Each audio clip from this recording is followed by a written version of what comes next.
আসসালামু আলাইকুম প্রিয় শিক্ষার্থীরা, চলে আসলাম আবারও নতুন একটি পর্ব নিয়ে। আজকের এই পর্বটিতে আমরা আলোচনা করব যাব আমি তোমার দেশে, এই কবিতাটি টাইপ 7 নিয়ে। টাইপ 7-এ আছে অভিন্ন তথ্যভিত্তিক প্রশ্ন উত্তর। আচ্ছা, অভিন্ন তথ্যভিত্তিক প্রশ্ন বলতে বোঝাচ্ছে একটা উদ্দীপক থাকবে, উদ্দীপক সহ দুইটি প্রশ্ন থাকবে, আমরা সেগুলোর আনসার দিব। তো দেখি আমাদের এই কবিতা থেকে কেমন সুন্দর সুন্দর উদ্দীপক থাকতে পারে। উদ্দীপকটা বেশ বড়, যেহেতু গ্রাম বাংলার কবিতা নিয়ে আলোচনা করা একটি কবিতা, আমরা উদ্দীপকটা লক্ষ্য করি এবং পড়ি। এখানে কি বলেছে?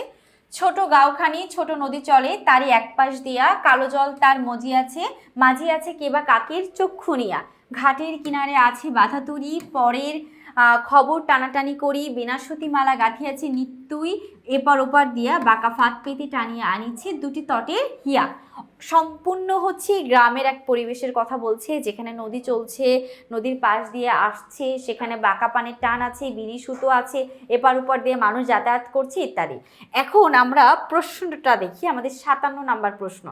57 আছে, উদ্দীপকের সঙ্গে যাব আমি তোমার দেশে কবিতার সাদৃশ্যপূর্ণ দিক কোনটি?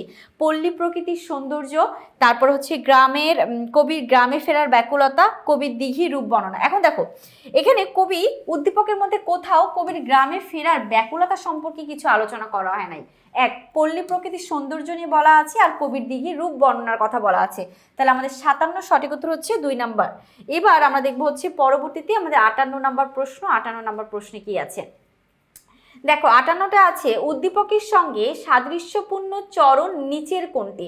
অর্থাৎ উদ্দীপকে যে গ্রাম বাংলার প্রকৃতির কথা বলছে, সেটার সঙ্গে আমাদের কবিতার সাদৃশ্যপূর্ণ দিক কোনটা আছে একটু দেখি।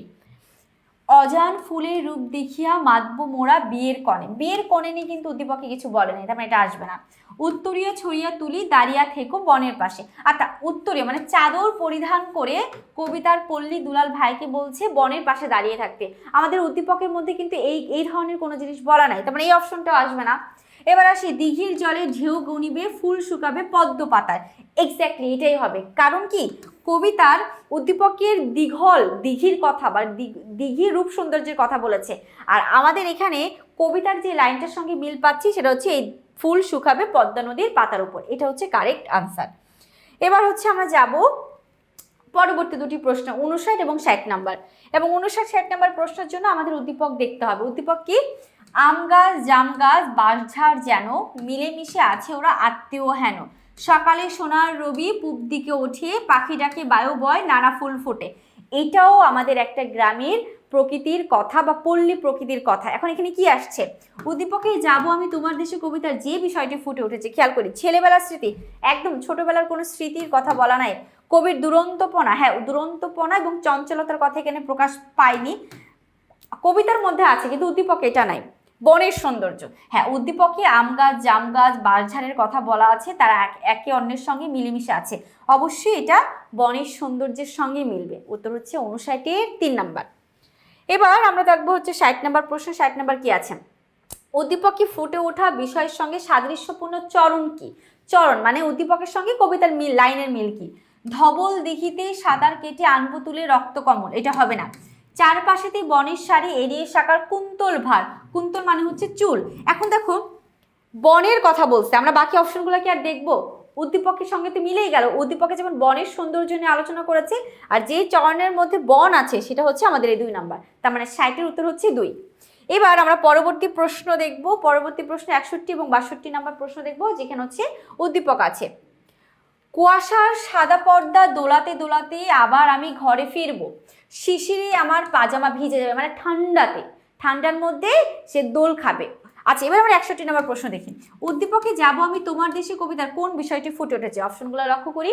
কবির গ্রামে ফেরার ব্যাকুলতা, পল্লী দুলালের কাছে কবির আবদার, পল্লী বালার সঙ্গে কবির খুনসুটি, দিঘির জলে কবির পিপাসা মেটানো। সঠিক উত্তর হচ্ছে কবির গ্রামে ফেরার ব্যাকুলতা। উদ্দীপকেও কিন্তু সেটাই বলেছে, দোলাতে দোলাতে কবি আবার সে ঘরে ফিরবে।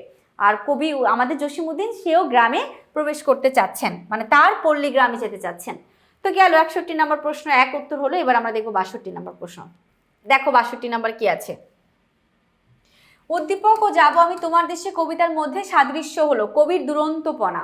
কবির দুরন্তপনা এখানে আসবে না, কবি কোথাও দুরন্তপনা এখানে কবি কোথাও দেখায় নাই। এবার আমরা আসবো গ্রামীণ প্রকৃতি। হ্যাঁ, গ্রামীণ প্রকৃতির কথা প্রকাশ পাইছে, কবির গ্রামে ফেরার আকুলতাও প্রকাশ পেয়েছে, তার মানে আমাদের উত্তর হচ্ছে 3। 62 সঠিক উত্তর 3।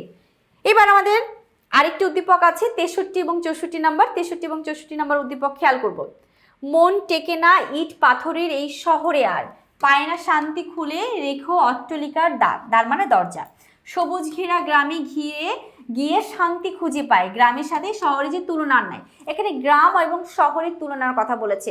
কবির গ্রামটাই ভালো লাগে, শহর তার ভালো লাগে না। ইট পাহাড়ের মানে ইট পাতলের শহরে তার একদম শরীর মন সবসময় ঝিনঝিন করে উঠছে, তার চলে যেতে ইচ্ছা করে সে অদূর গ্রামের দিকে। তো এখন 63 নম্বর প্রশ্ন হচ্ছে, উদ্দীপকের কবির সঙ্গে যাব আমি তোমার দেশে কবিতার কবির সাদৃশ্যপূর্ণ দিক কি? গ্রামে যাওয়ার ব্যাকুলতা, হ্যাঁ কারেক্ট। শহরের প্রতি বিদ্বেষ ভাব প্রকাশ, এটাও হবে। উত্তর হচ্ছে আমাদের 63-র 1 নম্বর প্রশ্ন। আচ্ছা, এবার আমাদের লাস্ট প্রশ্ন এই টাইপ থেকে 64। উক্ত সাদৃশ্যের সঙ্গে মিলগত চরণ কোনটি? পল্লী দুলাল ভাইগো আমার, যাব আমি তোমার দেশে। বাকি অপশন দেখি। কোথাও গায়ে রোদ মাখিয়ে ঘুম ঘুমায় গাছের ছায়ে, কোথাও মেলে বনি পাতা গ্রাম্য মেয়ে যায় যে চলি, সেই কুহলিতে মানে কুয়াশায়, সেই কুয়াশায় কালো কারায় দিঘির জলও পড়বে ঘেরা। সঠিক উত্তর হচ্ছে ক নাম্বার, পল্লী দুলাল ভাইগো আমার, যাব আমি তোমার দেশে। উত্তর হচ্ছে 64-র 1 নাম্বার। তো উদ্দীপক সহ প্রশ্ন আসলে আমরা একটু ঘাবড়ে যাই, তো ঘাবড়ে যাওয়ার কিছু নাই। ভালো করে মনোযোগ দিয়ে পাঠ্য বইটা পড়তে হবে, কবিতার লাইনগুলো পড়তে হবে, পাঠ্য বইয়ের শব্দ অর্থগুলো পড়লে আমরা ইজিলি এই ধরনের অভিন্ন তথ্যভিত্তিক প্রশ্নগুলা সলভ করতে পারবো। আর তাছাড়া যারা আমাদের ইজি সিরিজের বইগুলো সংগ্রহ করা নাই তারা দ্রুত সংগ্রহ করে ফেলবে। আজকে এই পর্যন্তই। আল্লাহ হাফিজ, আসসালামু আলাইকুম।